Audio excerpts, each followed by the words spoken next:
é o momento em que você não cai mais do charlatão, né? Porque a partir do momento que você é responsável pela sua cura, pelo seu envolvimento com a espiritualidade, seja ela quem for, você não fica mais, como é que se diz? Dirigido por alguém. Sim, não é uma intermediação entre você e o divino. Exatamente. Na doutrina telêmica, e eu sou telemita, né? Existe um modelo, digamos assim, de organização histórica que ele preconiza ali, ele que eu digo, Aleister Crowley, né? Que inaugurou a doutrina ali em 1904, né? Pela revelação do livro da lei, que se deu durante a lua de mel dele, né? No Egito. E aparentemente foi um recebimento, sei lá, o senso comum, espiritual, digamos assim. Para não iniciados, se chamariam de mediúnico, né?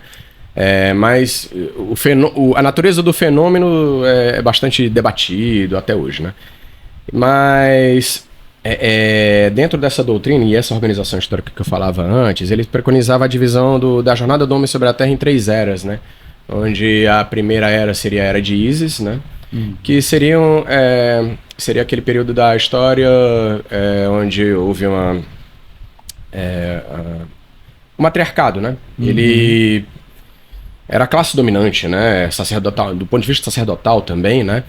Ali no Crescente Fértil, né? Na Mesopotâmia, né? Onde se cultuava Estar ou Astarte, né? A depender da expressão da deusa.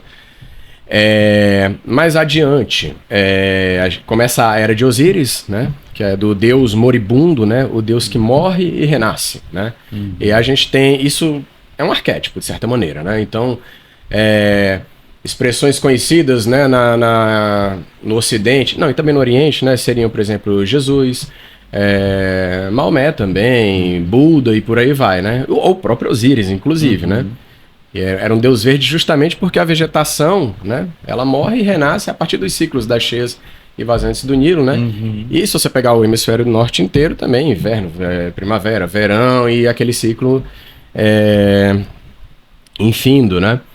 E a partir de 1904, com a revelação da lei de Horus, né, a gente estaria vivendo uma era, que é a era da criança coroada conquistadora, né, que é a era do indivíduo, né. Hoje o Deus, na verdade, passa a ser o homem, né, através dessa coisa do autoconhecimento, da descoberta, da assunção de uma responsabilidade, né.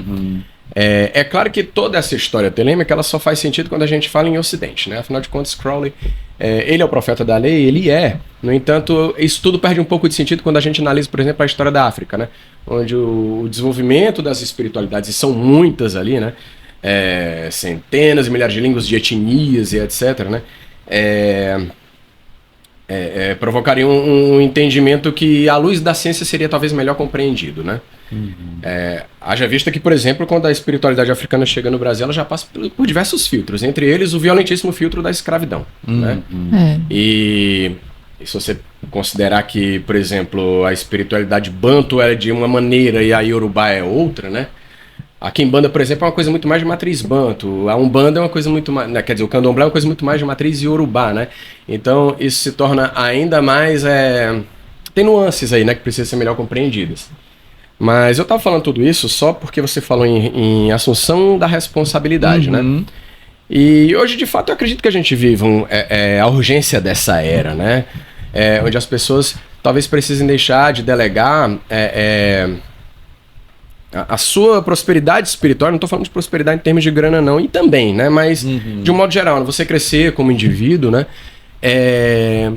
As tuas buscas, né, as tuas experiências, essa coisa de você tentar fazer da sua vida uma obra de arte rica, né, que possa ser admirada pelo outro, né, pelos teus feitos, pela ousadia com que você se jogou nas missões que você próprio se colocou, ou que as circunstâncias também te pegaram ali e te propuseram dilemas que você teve que desenrolar e tudo. Então eu acho interessante que as pessoas possam ter a chance de buscar isso. Agora, quando se existe essa emergência da individualidade, né, e você se torna protagonista, né, da própria jornada espiritual, isso inevitavelmente vai implicar em choques, né? Porque uma coisa é a individualidade do seu modo, na sua aparência mais... não vou dizer aparência, na sua forma mais aperfeiçoada. Outra coisa é o ego, né? Então existe implica aí o quê? Uma questão de renúncia, né? De conhecimento dos seus limites e os dos outros. Sim. E talvez não haja limites, talvez eles se completem, né? E para isso a gente precisa passar por um processo educacional, né? Ela falou muito bem ali de conhecimento. E conhecimento acaba sendo o fiel da balança nesse processo, né? Sim. Do respeito mútuo, né? O Crowley ele tem uma frase muito boa no Liber 2, né? Que é a mensagem de Therion, né? Em que ele diz, há muitos... porque na verdade o axioma telêmico que antecede isso que eu vou falar agora é todo homem e toda mulher é uma estrela. Isso está no primeiro capítulo do livro da lei, né? Ou seja, uma estrela, todo mundo tem o seu brilho próprio, né? E tem uma rota traçada no cosmo, né? Cosmo no sentido grego assim mais amplo, né? Cosmos, né? Que engloba tudo, né? Onde tudo é uma coisa quase estoica, né? Tudo tem o seu papel, né? As plantas, a partir das quais ela fez essas tinturas aqui, a fauna, o ser humano, enfim, e inclusive até a natureza física nos seus detalhes mais ínfimos e inescrutáveis, né? Sim. Eu esqueci o que eu estava falando. Eu estava falando de a gente ainda responsabilidade. De todo homem e toda mulher uma estrela. Sim, voltando para o Liber 2. Ele começa colocando isso no livro da lei, mas no Liber 2 ele complementa isso. Há muito espaço para todos. Somente a desordem é que causa confusão. Ou seja, é possível que você exercite, ponha em prática o que há de melhor em você, né? Colocando em palavras do senso comum, cumprir com sua missão na Terra, né? Nessa sua presente encarnação. É possível que você consiga fazer isso sem necessariamente bater de frente com o outro. Mas para isso, né? Muitos choques aconteceram, infelizmente, né? E talvez não à toa o mundo esteja um caos. Né? Onde se atropela, né, o percurso do outro, nesse sentido de órbita, né, que novamente no Jogos Holofotes para nós como astros, como estrelas e tudo mais. Então, assim, a espiritualidade, ela pode, muitas vezes, para que se alcance, mas eu não vou dizer que sempre, eu friso que não é sempre, ela pode implicar em sofrimento. Alguns processos serão dolorosos, serão traumáticos, né? Ela passou por um que a iniciou, né? Com certeza. Mas eu gosto de frisar que não necessariamente, né? Alguns processos são indolores mesmo, e essas pessoas são afortunadas. Né? E digo mais, você disse também, só em entrar nesse debate eu já me sinto bem. Mas isso é bem óbvio, porque isso trata de quê? De uma busca pelo preenchimento das suas lacunas existenciais, de todos nós, né? Todo mundo almeja algo, embora muitas vezes não sejamos capazes de colocar isso em palavras, né? Mas nem sempre é pela espiritualidade também.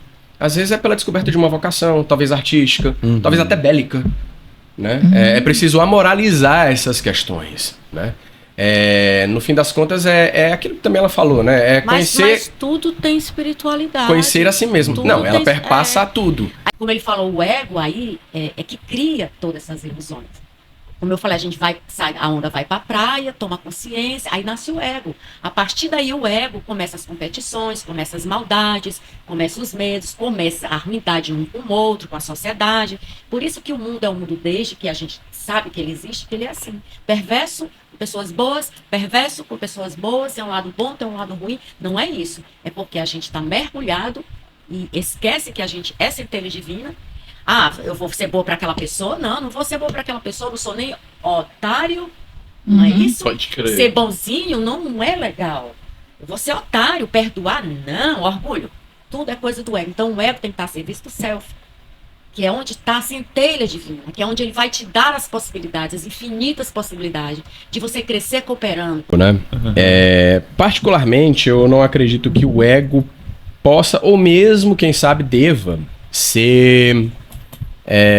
e você também não disse isso, né? Mas anulado, destruído. Não. Porque, de certa maneira, não vou nem dizer de certa maneira, mas no mais amplo e restrito sentido, haverá sempre uma ideia de eu, na medida em que há o homem, né? O ser humano. E o que é isso, homem? O chá que a Rosana trouxe. Sei que isso era cachaça. Acho que isso diz muito a meu respeito, né? Pra eu estar vendo esses indícios onde não há, né? Enfim. Papai Léo rindo ali. Então, mas eu acredito que o ego deva ser aperfeiçoado, né? Porque o ego ele é uma interface, na verdade. Ele é o veículo pelo qual... É o nosso carrinho, onde a gente entra, se acopla no cockpit, né? E através daquilo ali a gente promove trocas com o mundo, né? A gente aprende coisas, a gente comunica coisas, a gente deixa inclusive as nossas ações, sejam elas boas ou ruins, etc., no mundo surtindo efeito, produzindo karma. Karma, inclusive, na maior parte das vezes instantâneo, né? Não acredito muito em karma como uma coisa que se... o famoso Credit Karma, né? Que implica em débitos instantâneos. Gostei do nome, viu? E gera aquele ciclo infinito em que a pessoa, enfim, de alguma maneira também isso acho que acaba trazendo uma certa ideia de aprisionamento espiritual. Pelo menos na medida como a ideia é vendida, né? Porque originalmente karma no hinduísmo não era sobre isso. Mas eu tava falando de karma porque, enfim, a gente produz ações no mundo e as ações produzem consequências, né?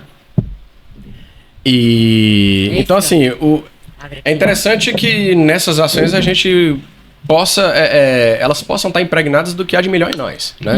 E não aquilo que é meramente fruto da nossa camada mais superficial desejante, e muitas vezes, assim, danosa ao outro, né? Como ela estava colocando quando a gente falava de competição e tudo, né?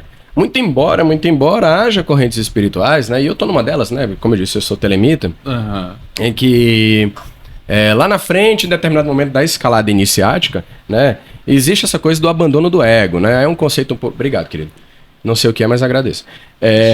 Chá gelado. Né? Chá gelado. Em que há essa renúncia do ego e uma despersonificação do buscador, né? Eu esqueci de mencionar no início, mas eu também, na verdade, eu faltei com a verdade, né? Eu disse que eu estava no caminho solitário agora, mas eu tenho um trabalho atual junto a Astro Argentum, né? E eu preciso dizer isso até por razões iniciáticas também, né? Sempre que eu tiver oportunidade, eu não posso negar. Astro, o quê? Astro Argentum, AA. É a ordem fundada por Aleister Crowley, né? Pronto. Alguns anos depois da revelação da lei, né? Existem algumas linhagens ativas no Brasil e eu tô numa delas. Então, assim, bom, eu particularmente, eu sou um pouco ainda bastante cético com relação a essa coisa de a renúncia do eu e tudo. O eu tá ali, inevitavelmente ele é inexorável, né? Ele é uma maneira pela qual você faz tudo isso que eu acabei de listar aqui, né?